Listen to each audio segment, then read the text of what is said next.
In this video, we will focus on questions 1.6 to 1.10 of the June 2026 Physical Science Paper 1. The question starts off by stating that the ratio of the wavelength of sound produced by a stationary source to the wavelength of the sound detected by a listener is 1 to 1,09. The listener is moving at constant velocity. The frequency of the source is Fs, and the frequency detected by the listener is Fl. Which one of the following combinations of Fl and the movement of the listener is correct? The correct answer is D.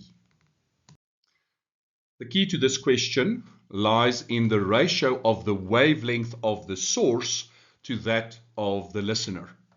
Now, if we rewrite the ratios as fractions and we cross multiply, we see that the wavelengths observed by the listener are 1,09 times longer than those of the source. The wavelengths are therefore stretched out, and we associate that with an increase in the distance between the source and the listener.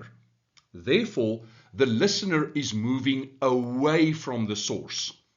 Furthermore, we know that V equals F lambda, and V remains constant.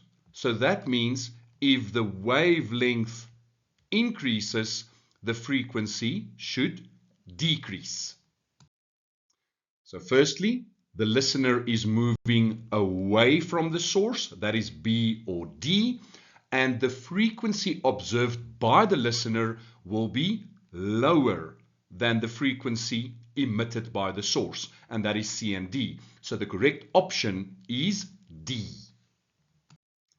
Next we have question 1.7. R and S are two negative point charges of equal magnitude. P is a point to the left of R. Point P and charges R and S are on the same horizontal line. Which one of the following vector diagrams drawn to scale of the electric fields ER due to R and ES due to S at point P is correct? The correct answer is C. Here I'm simply showing more clearly that both R and S are negatively charged. To determine the direction of the electric field lines, we place a positive test charge at P. Electric field lines always point from positive to negative. P is positive, R is negative, and P is positive and S is negative. So both electric fields must point to the right of P. If we look at option A, both are pointing to the left. So A is incorrect. In B, ES is pointing to the left. So B is also incorrect. That leaves us with C or D. The question now is, which electric field is stronger, that of R or that of S? We now look at this equation and we can deduct that the electric field strength is directly proportional to the magnitude of the charge.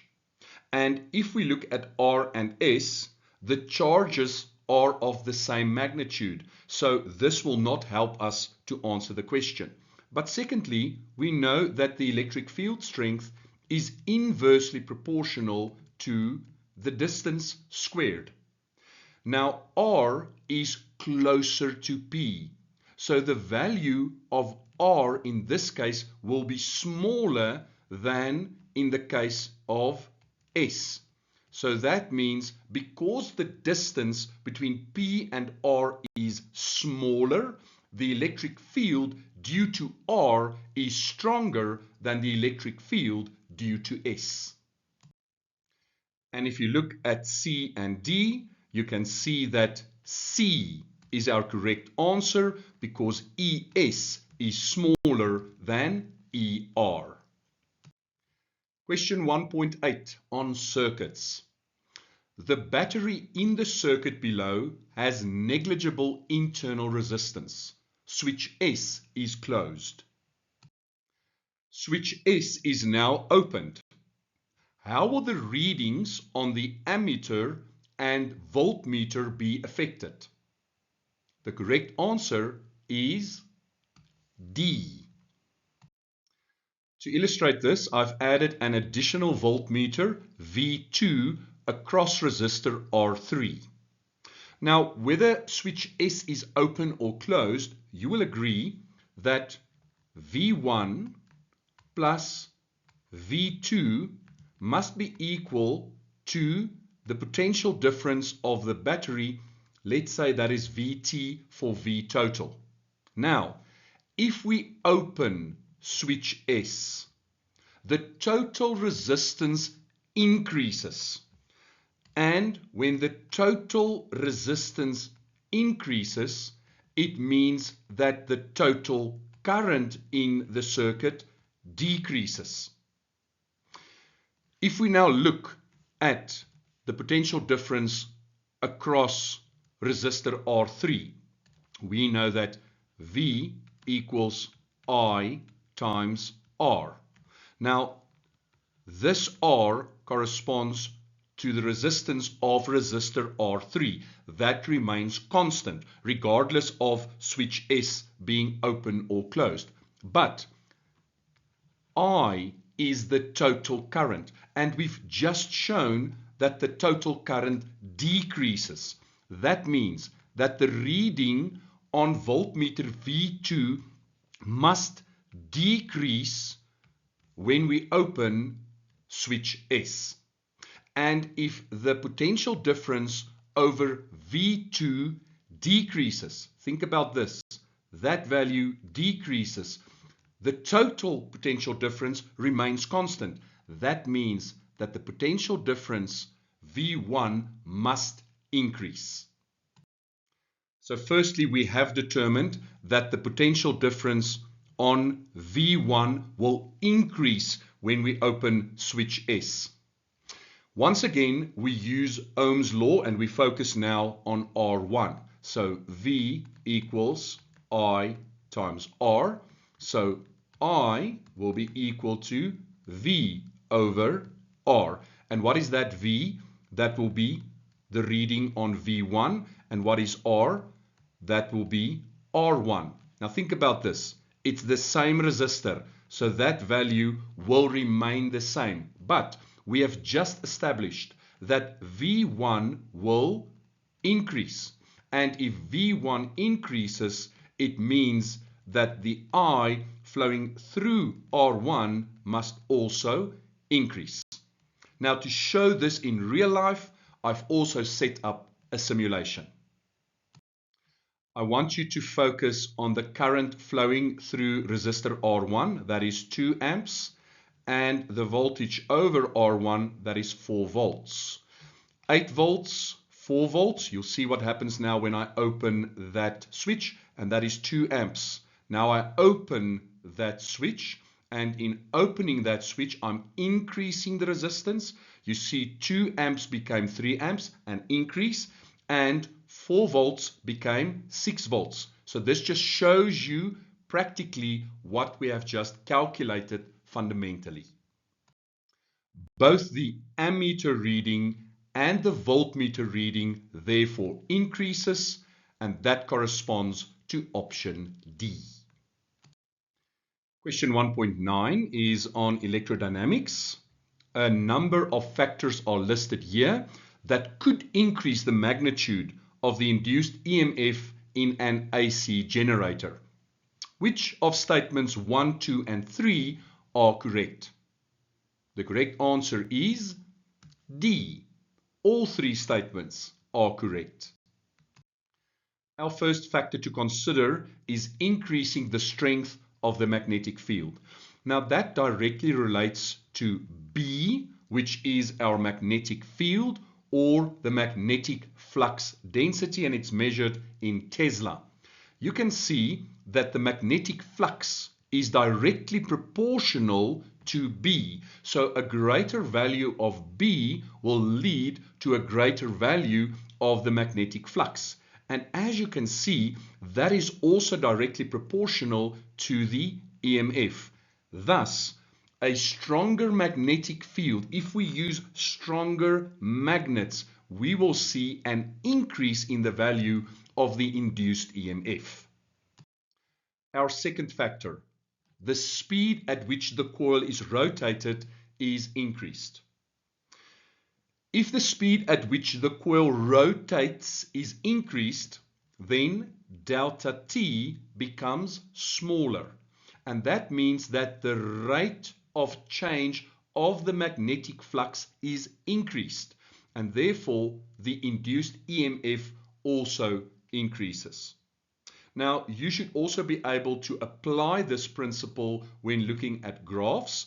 If we double the rotation speed, we will double the amplitude, i.e. the peak voltage, and we will halve the period of a full cycle. The opposite is also true. If we halve the rotation speed, we will halve the amplitude of the peak voltage, and we will double the time of a full cycle. In other words, we will double the period.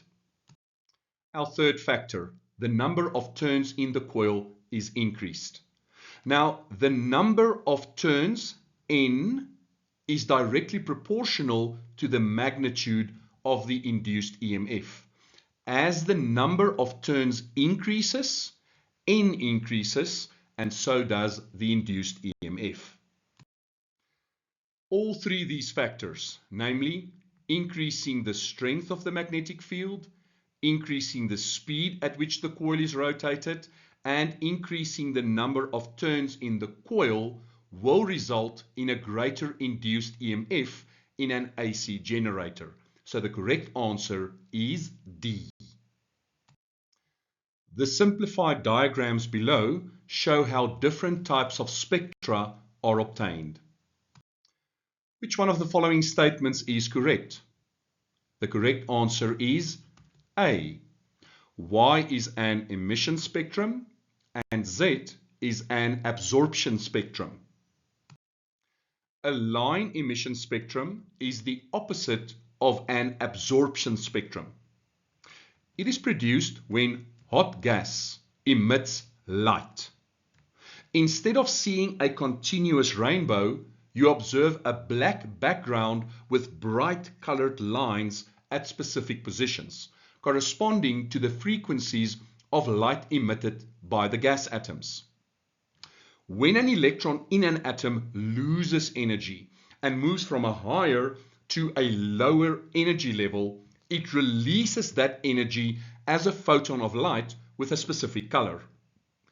Each colored line in the spectrum therefore represents a specific frequency or color of light emitted by the atom. Therefore, spectrum Y represents the emission spectrum in this question. An absorption spectrum is again the opposite of the line emission spectrum. It appears as a continuous rainbow with dark lines at specific positions where certain wavelengths of light have been absorbed by the cold gas. Therefore, spectrum Z represents the absorption spectrum in this question. The correct answer is therefore A.